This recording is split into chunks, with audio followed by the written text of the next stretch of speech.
மகாபெரிவா சரணம். இந்த ஞானம் அப்படிங்கிறது எப்போ நமக்கு வரும் அப்படின்னா, தகுந்த ஒரு குரு கிடைக்கும் பொழுது, அதே சமயம் அந்த இறைவனின் மீது முழு நம்பிக்கை கொள்ளும் பொழுது. ஏன்னா அந்த நம்பிக்கை முழுவதுமாக இருந்தால்தான் அந்த குரு சொல்வதும் நமக்கு சரியென்றுபடும். அதை முழுவதுமாக நம்பி அப்படியே முழு மனதோடு செய்ய ஆரம்பிப்போம். அப்படி தாங்க இந்த கிருஷ்ணார்ப்பணம் அப்படின்னு சொல்கிறோம். இந்த கிருஷ்ணார்ப்பணம் அப்படின்னு சொல்கிறது இன்றைக்கி ஒரு ஃபேஷன் மாதிரி நம்ம எதை எடுத்தாலும் கிருஷ்ணார்ப்பணம் அப்படின்னு சொல்கிறது வேற, அப்படியே முழு மனதோடு கிருஷ்ணார்ப்பணம் அப்படின்னு சொல்வது வேற. இது சாதாரணமாக எப்பொழுதாவது நாம் செய்யக்கூடிய செயல்களை சொல்லும் கிருஷ்ணார்ப்பணம்ங்கிறது வேற. ஒவ்வொரு நிமிடமும் நாம் செய்யக்கூடிய எந்த ஒரு செயலையும் அவனுக்கு அர்ப்பணம் செய்வது போல கிருஷ்ணார்ப்பணம் அப்படிங்கிறத இருக்குது அப்படின்னு பார்த்தீங்க அப்படின்னா கண்டிப்பாக இருக்குன்னு சொல்கிறாங்க. அதுக்கு அழகாக ஒரு கதையும் சொல்கிறாங்க. ஒரு பண்டிதர் இருக்கார். அந்த பண்டிதர்கிட்ட ஒரு அம்மா வந்து, சுவாமி எனக்கு எல்லாரும் பெருசு பெருசாக ஞானம் அது இதுன்னு சொல்கிறாங்க, எனக்கு எதுவுமே தெரியல, அந்த சாமி எப்படி கும்பிட்றதுன்னு கூட தெரியலங்க சாமி, நீங்கள் தான் எனக்கு சொல்லி கொடுக்கணும் அப்படின்னு சொன்னோன்னே அவர் அந்த அம்மாவுக்கு என்ன புரிய போகுது அப்படின்னு நினச்சிக்கிட்டு, சரி ஏதோ ஒன்று சொல்லுவோம் அப்படின்னு சொல்லிட்டு என்ன சொன்னார், ஒன்றும் செய்ய வேணாம், உங்கள் வீட்டில் ஒரு கிருஷ்ணர் ஃபோட்டோ இருக்கா அப்படின்னா, இல்லைன்னு சரி ஒரு கிருஷ்ணர் ஃபோட்டோ வாங்கி வச்சுக்கிட்டியா, அடுத்தது நீ சாப்பிட போகும் பொழுது அந்த சாப்பிட்ற உணவு கிருஷ்ணருக்கு கொடுத்துட்டு கிருஷ்ணார்ப்பணம் அப்படின்னு சொல்லிட்டு சாப்பிடு. எதையாச்சும் நீ தண்ணி குடிக்கிறியா, பால் குடிக்கிறியா, ஜூஸ் குடிக்கிறியா, எது குடிக்கிறியோ அந்த குடிக்கிறப்ப கிருஷ்ணார்ப்பணம் சொல்லிட்டு கிருஷ்ணனுக்கு சொல்லிட்டு சாப்பிடு அப்படின்னு சொன்னாராம். இந்த மாதிரி நீ எதை செஞ்சாலும் கிருஷ்ணார்ப்பணம் செஞ்சுட்டு நீ வேலையை செய்ய, அதுதான் சாமி கும்பிட்றது, வேற ஒன்றும் பெருசாக மந்திரமெல்லாம் நீ சொல்ல வேணாம் அப்படின்னு சொல்கிறாங்க. ஏன்னா அந்த அம்மாவுக்கு எழுத்தறிவு கிடையாது. அப்போ பெரிய மந்திரங்களை சொல்லிக் கொடுத்தாலும் அவங்களுக்கு சொல்லக்கூடிய சக்தி கிடையாது. அப்படிங்கிறப்ப சரி இதையாச்சும் சொல்லிக் கொடுக்கலாம், கேட்டதுக்கு சொல்லலாம், என்ன நடந்துட போகுது அப்படின்னு சொல்லிட்டு அலட்சியமான ஒரு பதில், ஆனால் சரியான ஒரு பதிலை அவர் சொல்லி கொடுத்துருக்கிறார். சரியான சமயத்தில் அந்த அம்மாவுக்கு இந்த ஞானம் கிடச்சிருக்கு. இப்போ அந்த கிருஷ்ணார்ப்பணம் சொல்கிறது அப்படி என்னங்க பெரிய ஞானம்னு கேட்குறீங்களா?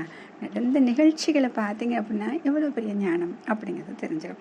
அந்த அம்மாவும் என்ன பண்ணாங்க, வீட்டில் ஒரு கண்ணன் ஃபோட்டோ வாங்கி வச்சாங்க. சாப்பிட போகும்பொழுது அப்புறம் தண்ணி குடிக்கிறப்ப என்ன செஞ்சாலும் என்ன பண்ணாங்க அப்படின்னா கிருஷ்ணார்ப்பணம் அப்படின்னு சொல்லுது. இது அப்படியே கொஞ்சம் கொஞ்சமாக மாறி என்ன ஆச்சு அப்படின்னா, எந்த ஒரு வேலை செஞ்சாலும் செய்கிறதுக்கு முன்னாடியே மனசு என்ன ஆரம்பிக்குது அப்படின்னா கிருஷ்ணார்ப்பணம் அப்படின்னு ஆரம்பிச்சுட்டு அப்புறம் தான் அந்த வேலையவே செய்ய ஆரம்பித்தாங்களாம். இப்படியே மனசு அப்படியே ரொம்ப அதில் திடமாயிருச்சு.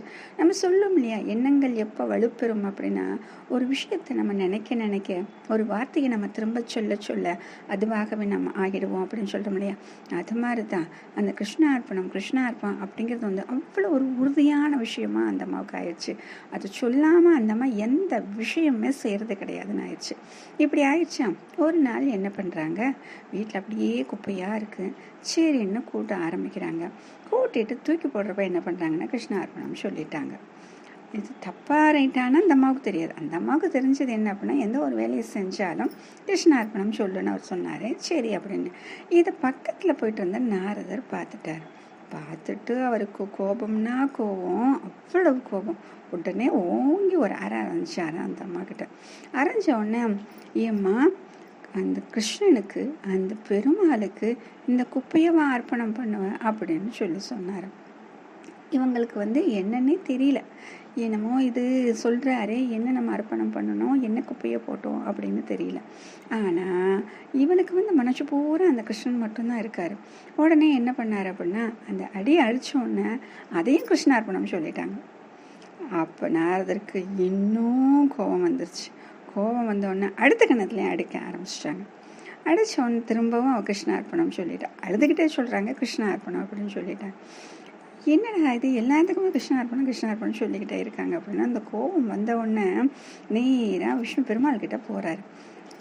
ஏன் இது சொல்கிறது இதெல்லாம் கரெக்டாக, எடுத்தாலும் கிருஷ்ணார்ப்பணம் சொல்லிட்டு கடைசி அந்த அம்மா என்ன பண்ணிட்டாங்க, பிரபு அந்த குப்பையை தூக்கி போடுறப்பையும் கிருஷ்ணார்ப்பணம் சொல்லிட்டாங்கன்னு சொல்கிறதுக்கு தான் போகிறாரு.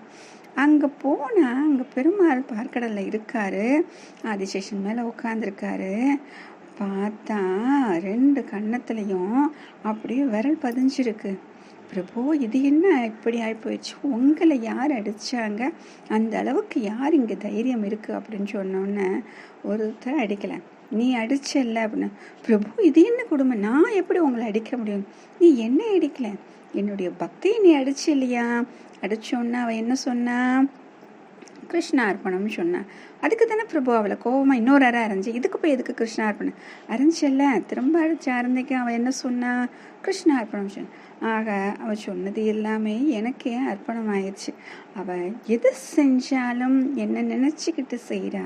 அப்போ அவளுக்கு எந்த ஒரு கஷ்டம் வந்தாலும் அது யாரை போய் சேரும் அப்படின்னா எனக்கு தானே சேருது. அப்போ நீ அடித்த அடியும் எனக்கு தான் வந்துச்சு அப்படின்னு சொன்னாங்களாம். அப்போ பார்த்தீங்களா, அந்த கிருஷ்ணார்ப்பணம் அப்படிங்கிறது எவ்வளவு மகத்துவமான ஒரு வார்த்தை. நம்ம இது சாதாரணமாக சொல்லக்கூடிய ஒரு மந்திரம் மாதிரி நினச்சிக்கிட்டு ஏதோ ஒரு பாவனையில் சொல்கிறோம்.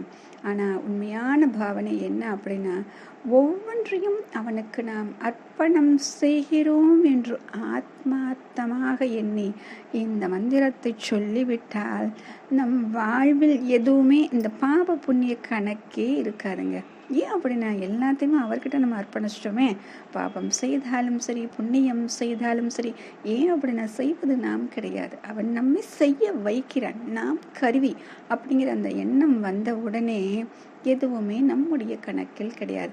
அப்போ கணக்கில் பாபம் புண்ணியம் எதுவுமே கிடையாதுன்னா அப்போ நம்மளுக்கு என்னங்க ஆக போகுது? நேரம் மோட்சம் தாங்க. மோட்சத்தில் கண்டிப்பாக நமக்கு ஒரு இடம் இருக்குங்க. பெருமாள் நமக்கு ரிசர்வ் பண்ணி வச்சுட்டாருங்க. அதுதான் இந்த கிருஷ்ணார்ப்பணம் அப்படிங்கிறதுடைய பொருள். மகாபிரிய வாசகம்.